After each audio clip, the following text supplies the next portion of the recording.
Welcome back to Secret Weapons. My name is Mark Johnston. If this is your first time here, this is a YouTube channel where we do gear demos and reviews, as well as studio tips and tricks for leveling up your writing, your playing, and your production from the perspective of a guitar player working out of a studio. If that's the kind of thing that would appeal to you, please hit the subscribe button and stick around for future videos. Today, we're taking a look at the Bad Cat Mod Shop Hot Cat 50.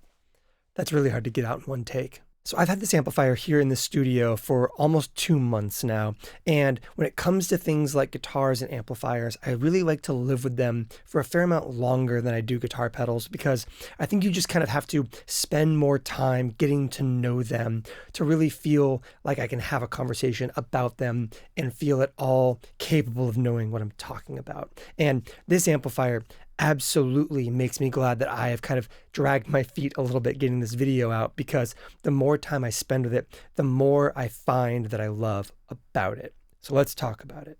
The Hot Cat is a 50-watt amplifier powered by 2 EL34 preamp tubes and 12 AX7 power amp tubes. You've got a single Bad Cat custom Celestion 12-inch speaker in the combo version, not applicable to the head, and it has 2 channels with 2 levels of gain staging. Channel 1 is going to be lower gain, more sparkle, a little bit more American voiced, but still capable of giving you some great spank and bite where you might want it.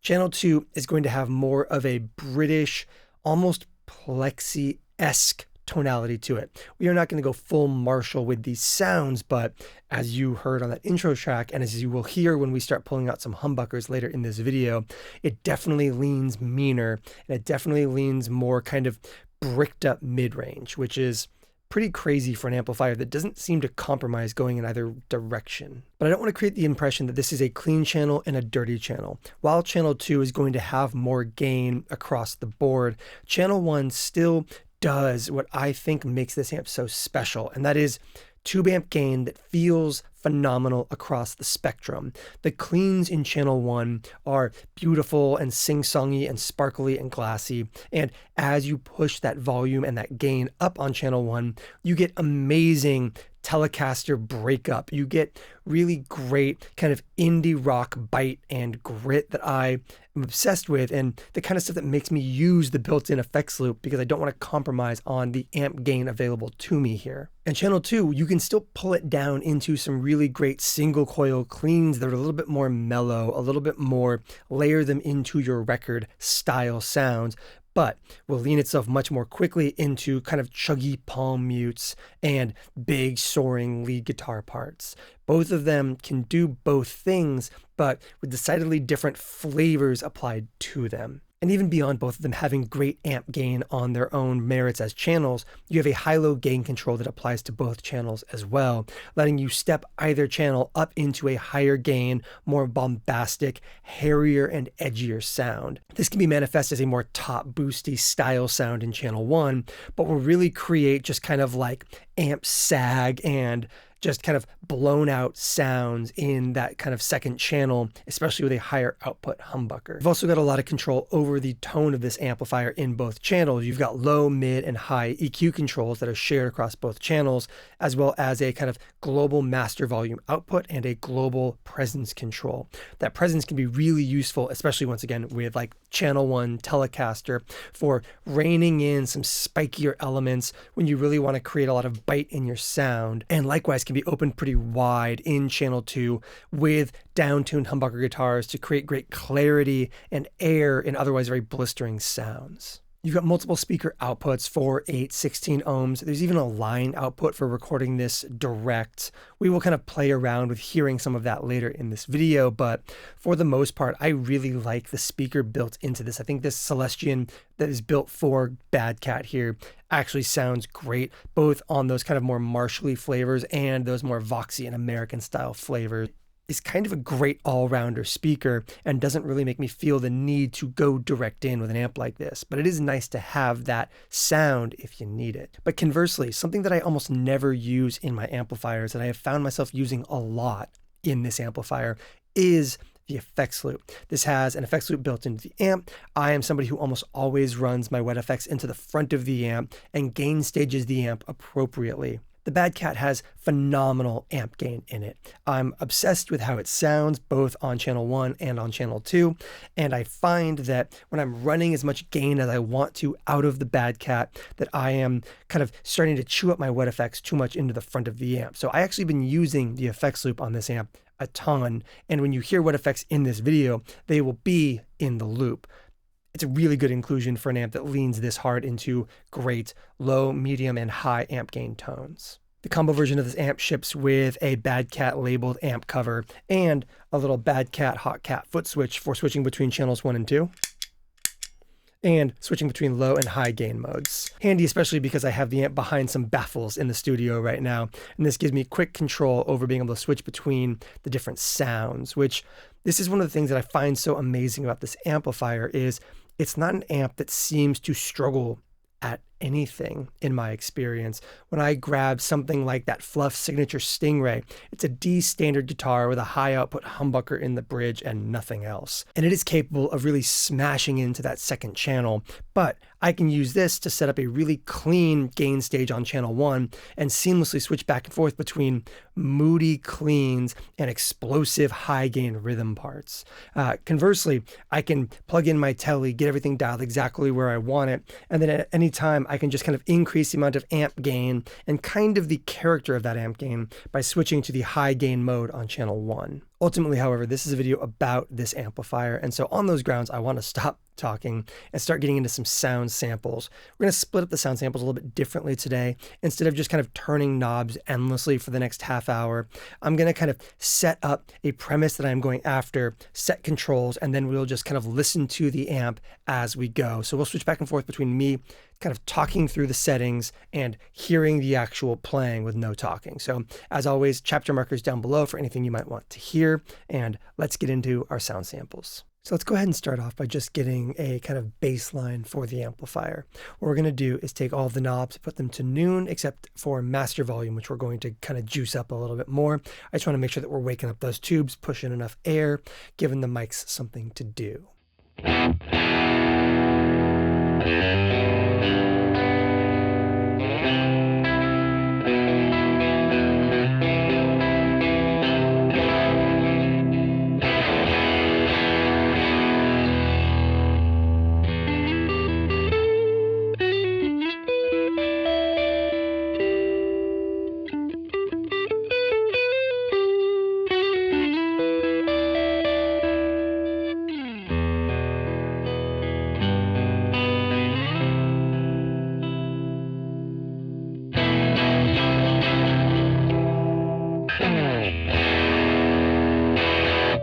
So let's go ahead and dial in what has kind of been my favorite clean tone. I tend to like pushing some mids through my amplifiers, broadly speaking, so we're going to juice the mids just a hair, give ourselves some sparkle with the treble, and then dial down channel 1's gain staging so that we're getting some great classic Telecaster clean tones. The ability to push a little bit into kind of edge of breakup maybe, but really highlighting kind of the beautiful side of the clean side of this amplifier while still making use of things like the L cap and that CXM in the effects loop.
Okay, let's go ahead and give a little bit more to channel 1 here. We're going to push up our gain further, getting firmly into edge of breakup / gain from the amplifier itself, while also pushing those mids a lot harder. I think the mid-range in this amplifier is beautiful, and so we're going to lean into that kind of classic Telecaster into a kind of gained up mid-forward amplifier. And then we'll go ahead and also juice that a little bit harder by turning on the Benson Germanium boost intermittently as we give it a listen.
I mentioned earlier that the high-low gain settings change the kind of character of the amp a little bit, and this is a great example of that.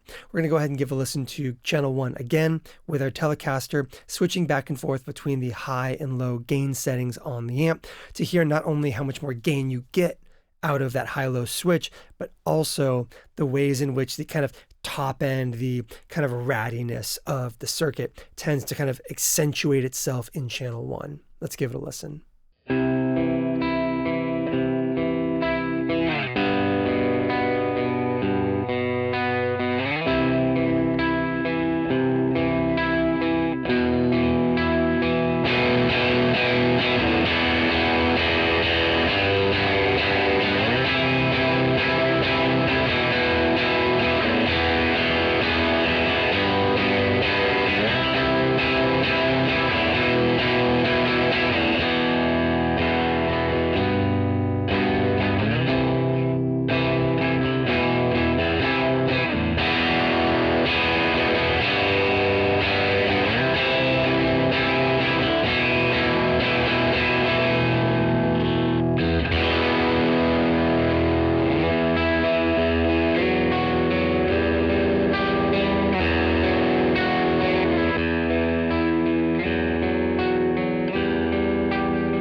Okay, so we're going to go ahead and set channels 1 and 2 to be basically the same in terms of their gain and level markings on the amplifier. And then we're going to switch back and forth between channels 1 and 2 so you can hear how they differ from one another in terms of the amount of gain and the character of the amplifier as you move back and forth between the two of them.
Okay, let's bring that gain down on channel 2. Try to get something close to clean tones out of it with our Telecaster. It's still going to land somewhere in edge of breakup territory, but will give you the ability to kind of lean back on the guitar a little bit for some really great, slightly more mellow sounds than you're going to get out of channel 1. I'm a big fan of the kind of range of channel 2 in this amplifier.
Okay, let's go ahead and push channel 2 a lot harder now. Still on our Telecaster, but instead of pushing our mids forward again, let's go for more of a classic rock and roll sound. We're going to go with a very subtle mid scoop here, dialing the mids just below noon. We're not going to floor them or anything like that, but just to give ourselves a little bit of a smile in that EQ curve for some kind of great palm muted guitar parts and some great kind of like pop punk rock influenced sounds. And in this section we will also play with that high-low gain control for channel 2.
Let's switch back over to channel 1 again, go for a kind of great classic clean sound, and start dialing in that digital reverb in the Hot Cat.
I want to finish up these mic'd up sound samples by giving a listen to the versatility of this amplifier without actually having to touch it.